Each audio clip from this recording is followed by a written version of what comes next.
Hi, welcome to our Back to School Night presentation for Pio Pico first grade in Mrs. Guerrero's class 2020-2021.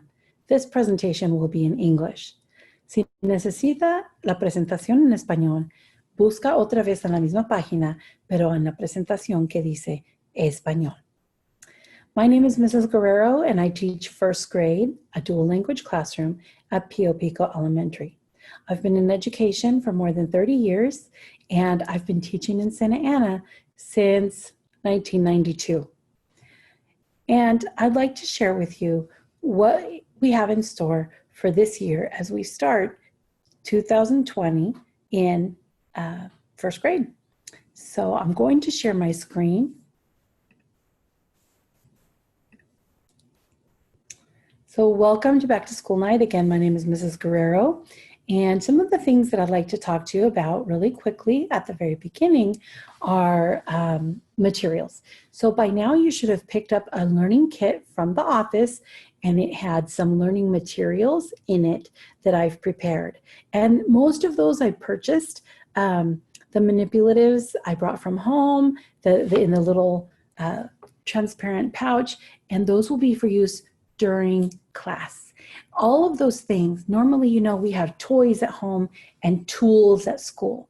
And I would like to ask you to help your child understand that this learning kit is tools. They're not toys. And they shouldn't be using them to play. They should only be using them in class, either with the teacher or for independent work if the teachers ask them to use them.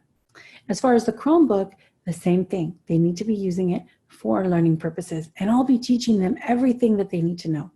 I'm here to support you and your child, and anything that I can do to do that, I'm willing to do. And I want you to know that your child can do this.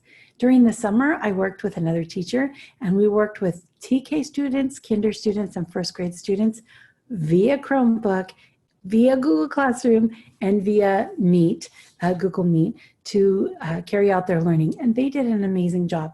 And it shouldn't surprise us because we know how brilliant our children really are.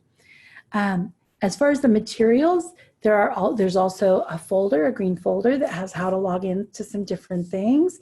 And there's a little notebook and some other things that I'll be telling your child how to use. Now, as far as their ID number, they should have started learning that last year. It's the one they punched in for lunch, and that's going to be on a sticker on the green folder, their ID number, their login, and it says their passcode, but the key is really their 8-digit birthday and their birth date. And their birth date is 8 digits because there need to be 2 digits for the month. So February would be 02. 2 digits for the day.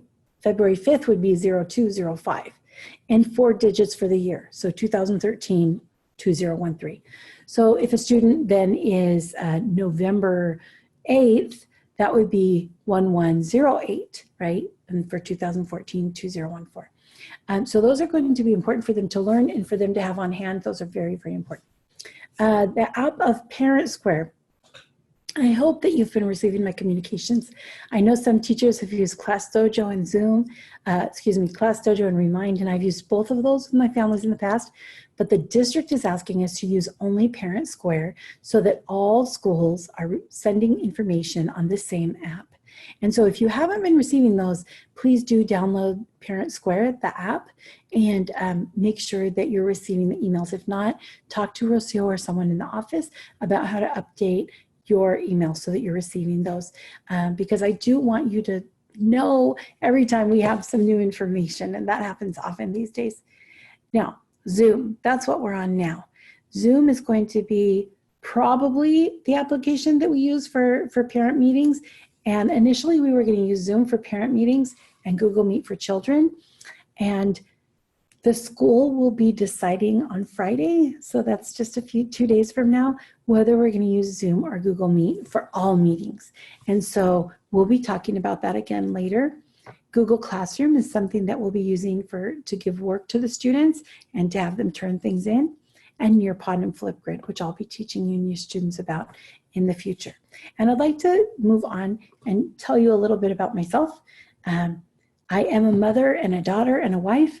You'll see here I'm almost all the way on the right, and this was my daughter's wedding 2 years ago, but this is me my mother and my husband, and we share a home together in Anaheim.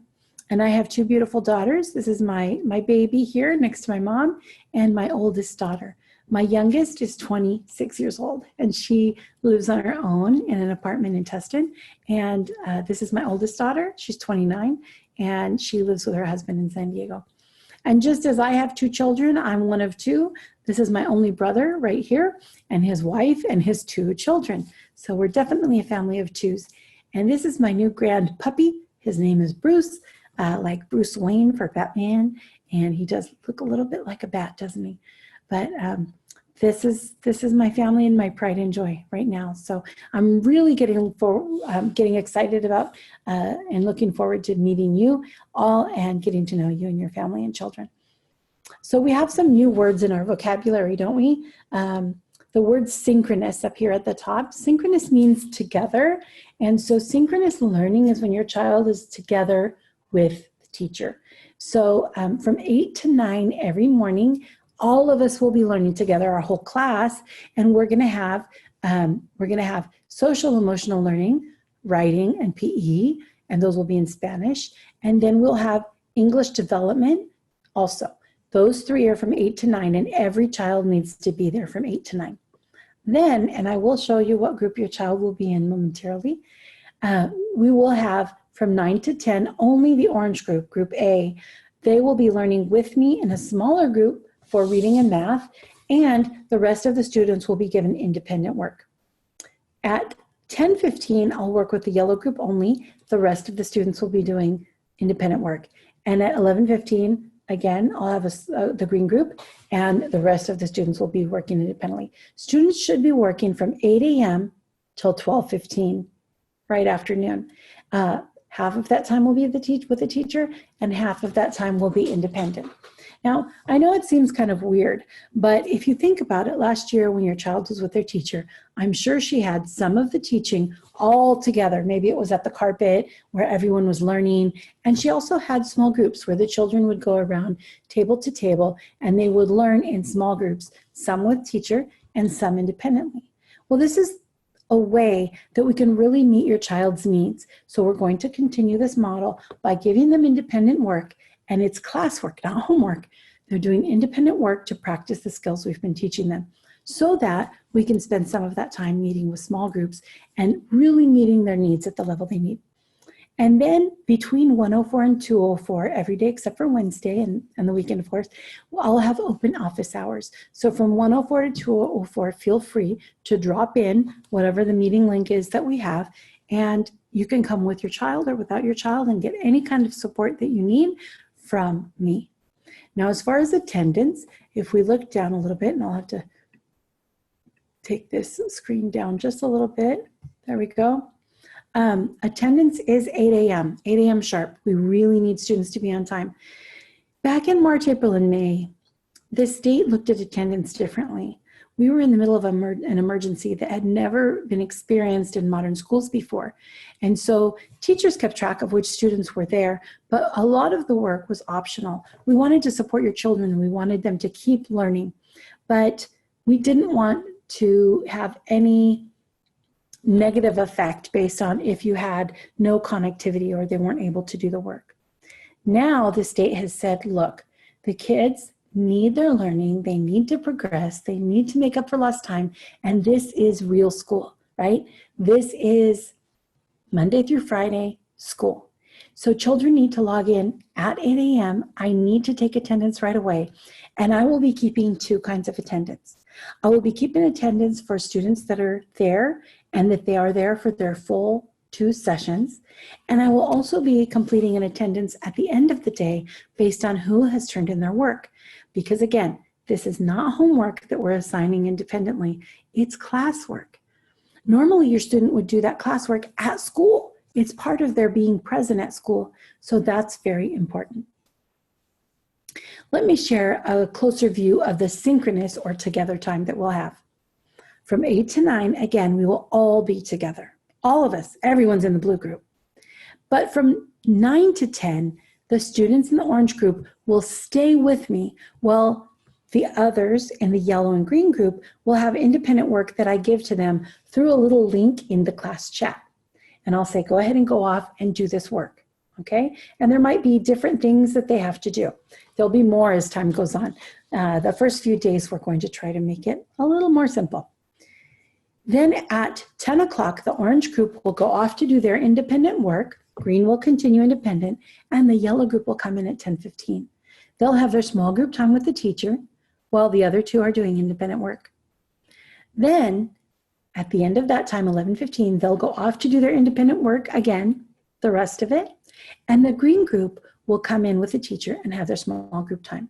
By 12:15, students should be done not only with their two groups with the teacher, but with their independent work, because they've had 2 hours with the teacher and 2 hours not with the teacher to complete their independent work.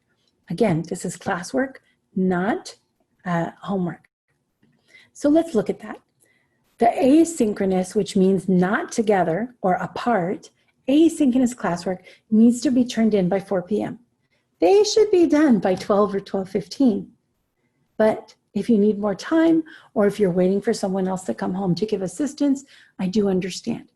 At 4 o'clock, I'm having to really check the very last students who haven't turned it in and mark off whether they were present or not present based on whether they did their work. Our curriculum is Benchmark Adelante, which has an online component called Benchmark Universe. It has Imagine Español, which is new this year. It's taken the place of iStation. Expresiones en Matemáticas, Math Expressions, which online is called Think Central. We have ELD curriculum and ST Math, which was Gigi. Basically, our first grade standards, our students will be able by the end of the year to read a first grade level text and speak about the details, really explain the details, maybe even interact with what happened and explain it. They will be able to talk with a classmate in a small group or a small group about what they've learned, and they will be able to write a sentence on one theme with 5 sentences. Excuse me. 5 sentences using capitals and periods, and be able to stay basically on that theme and give details. Excuse me.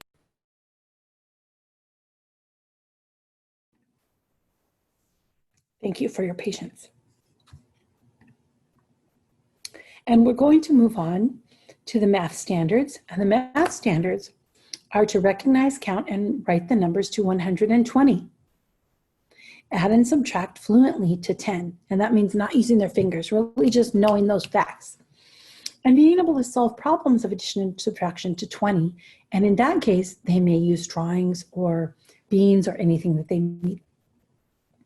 Add and subtract tens and ones to 99. That would be, for example, if you had dimes and pennies and you had 3 dimes and 2 pennies, you know that's 32 cents. And if I give you a dime, that's 42 because you know the value of 10. Or if I take away a 10 or add 1 or add 2 or take away 1 or 2. So they'll be working with place value, tens and ones to 99. Later in the year, we'll be working with geometric shapes, 2- and 3-dimensional shapes, measuring objects, understanding the time to the hour and the half hour, and understanding how to use graphs and data in simple graphs.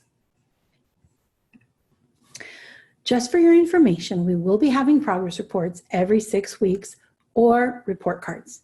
After the first 6 weeks, you'll get a progress report. 6 weeks after that, a report card. 6 weeks after that, a progress report. 6 weeks after that, a report card. So you'll receive 3 progress reports and 3 report cards, all 6 weeks apart from each other. Our conferences are in November and March. Those are usually modified weeks, and we'll see what that looks like when the time comes. But at any time, if you want to talk to me or you'd like to know how your child is doing, I'd be glad to have an informal conference with you. I may let you know that we're coming up on new tests and I'd like to wait until we have more data, but I'm always glad to talk to you, even if it's just with the data that we already have. School rules, class rules. We know about being safe and respectful and responsible. The main thing that I want your child to do is to be ready for class. And when they're at home, that means getting ready for school.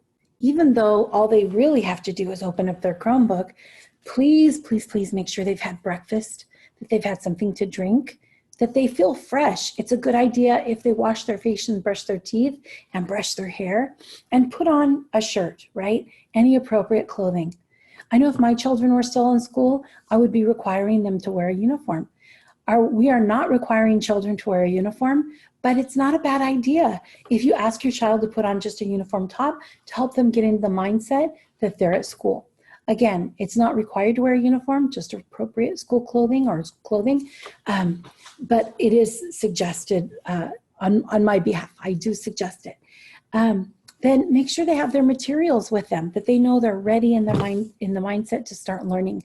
They could have a bottle of water ready. They need to have their learning kit there. They need to be in a place where they can really focus. All right. Being safe. We're going to talk about being safe virtually and physically. Physically is, of course, sitting in one spot and not teetering the Chromebook on their tummy or on the edge of something, or not sitting or standing in a place that isn't going to be safe. And virtually, of course, is being very careful where we go online and how we give our information to not give our information. Of course, being responsible to each other and respectful to each other and responsible in the class, and then also solving problems. And one example of solving a problem is if your child breaks a pencil by accident, they break the point. We do not want them to sit and not do any more work, right? We want them to solve the problem and sharpen the pencil. That's why I included a pencil sharpener, or ask an adult, I need my pencil sharpened. We want to support them, and we need them to speak up. We need them to solve their problems, and if they can't, also to ask for help. One thing that I really, really need from you and your children, and I appreciate your understanding, but we all need to remember to be patient and persevere. Technology always is going to have glitches, and it has it for us grown-ups, and it's going to have it for the students. And we want them to keep trying. I'm here to support you. I'm here to support your child. So please help them remember, oops, it happened again. It's okay. That's what happens with technology. We're just going to try again. Our behavior system right now has to do with mindfulness. I will be teaching them really how to focus and be mindful, which means keep track of what they're thinking and feeling and how to pay attention. The same with social emotional learning, how to identify their feelings and how to do something about it. And also group points. In your child's learning kit, I'm going to share my screen again, some papers. And one of them was on Google Meet. And should we use Google Meet for our class meetings, this will help you. But the other one, because we're not going to find that out till Friday, there's a decision being made Friday. The other one says Google Classroom. So for your child to go into Google Classroom, please go to their Chromebook to google.com. They should already have their first initial here because I logged them in before you picked up the Chromebook. Have them do the 9 little dots here. Click on it. These are the Google applications. Scroll down till they see the little blackboard, which is the classroom, and click on that. And if they've never used a classroom before, they're going to first see this, and it's a permission. And their name should be here in white. I blacked out someone else's name. And it should say continue. They need to mark continue. Then if they've never used it before, they need to mark student, which is the child with the red hat. Don't have them mark the man with the mustache. That's supposed to be a teacher. Have them mark I'm a student.